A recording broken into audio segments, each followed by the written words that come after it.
What's going on, guys? My name is Tim Ruswick, and today I wanted to talk about fluidity in games, what it is, how it works, and how your game design can be affected by it. So right now I'm in one of those moods where I'm just like completely like my brain is gone, right? Like I've had one of those days that's like mentally challenging and like I feel like all my brain power is just absent. So I was getting ready to just like chill out, maybe play something, maybe, just kind of get my mind off something. I started wondering like why are there some games that I'll play when I'm exhausted and other games have that effect on me? They exhaust me.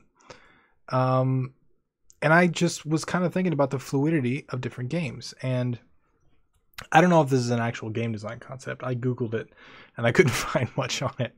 But I've noticed for me, there are usually two categories of games. There's the high fluid games and there's the low fluid games.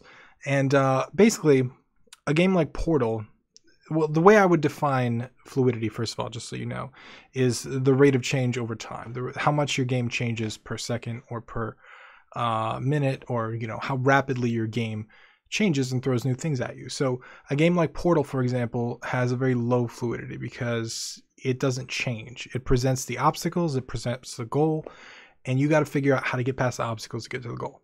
That's it. It's all your brain power and the tools you have available. You got a box, you got the portal gun, that's all you get. It doesn't change, it doesn't move, nothing happens. It introduces a little bit of fluidity in the levels where the little shooter dudes, the turret dudes come out and stuff like that, and that starts to change the gameplay up because they can fall over or they can explode, or little things can happen, and that's cool because it changes the gameplay up. But on the other end of the spectrum, you have games like Binding of Isaac, right, which are designed specifically to constantly change.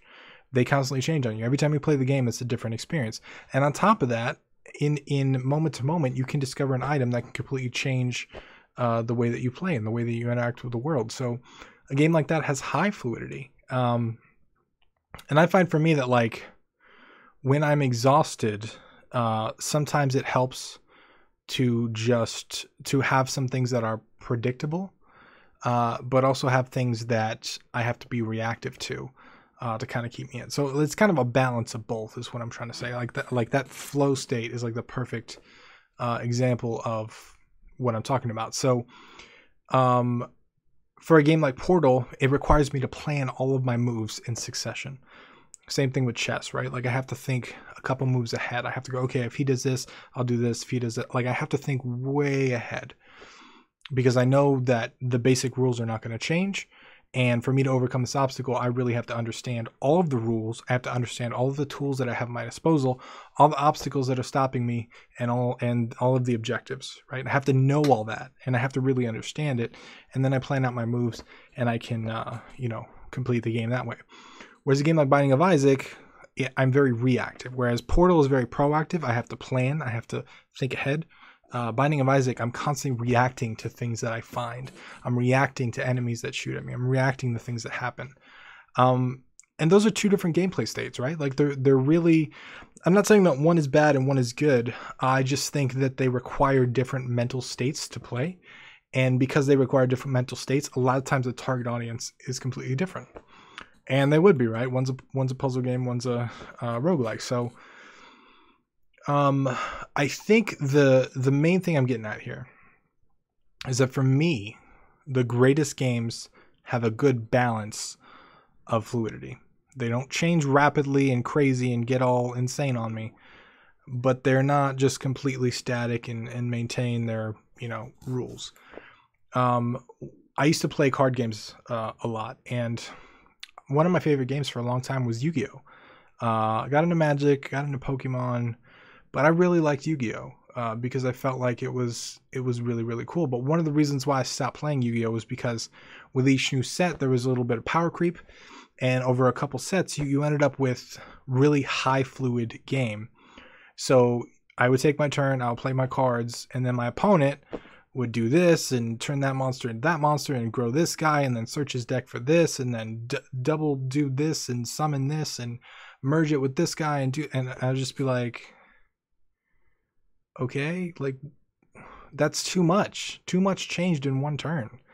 It was not fun. Like it's supposed to be. I felt like that game would have been better if it was a little less fluid, a little more sequential and iteration of both players rather than this player completely changes the entire game, then it's my turn to completely change the entire game.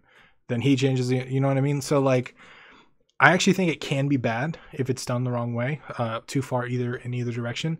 But I feel like the best games kind of know what they do well, and they stick to those, and then they switch up the fluidity and they add a little bit of fluidity in other ways. So I talk about Destiny a lot because it's like my casual game right now. It's like the game that I just play when I just want to log on and shoot some aliens in the face. I don't really want to, think or do anything.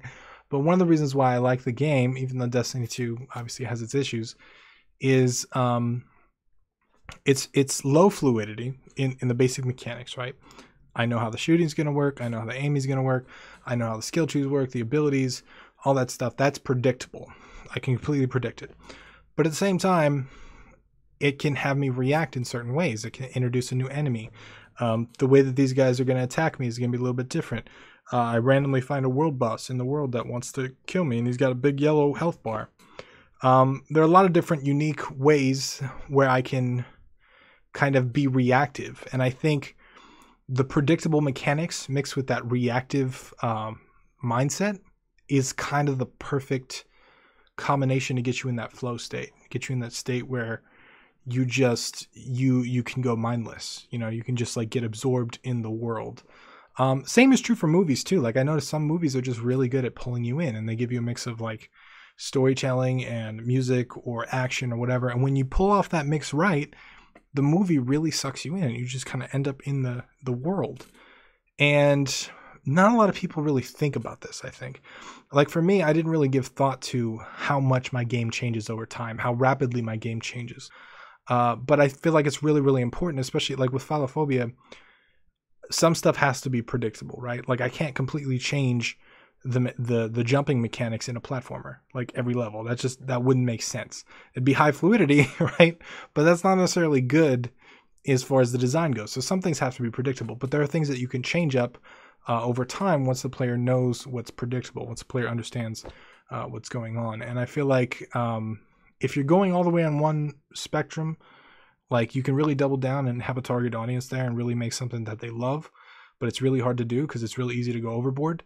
But really, I feel like meeting in the middle is that perfect little like flow state of really being predictable enough to where someone can master it, but being unpredictable enough where someone is still reacting to the events that happen in your game. So that's all I got for you today.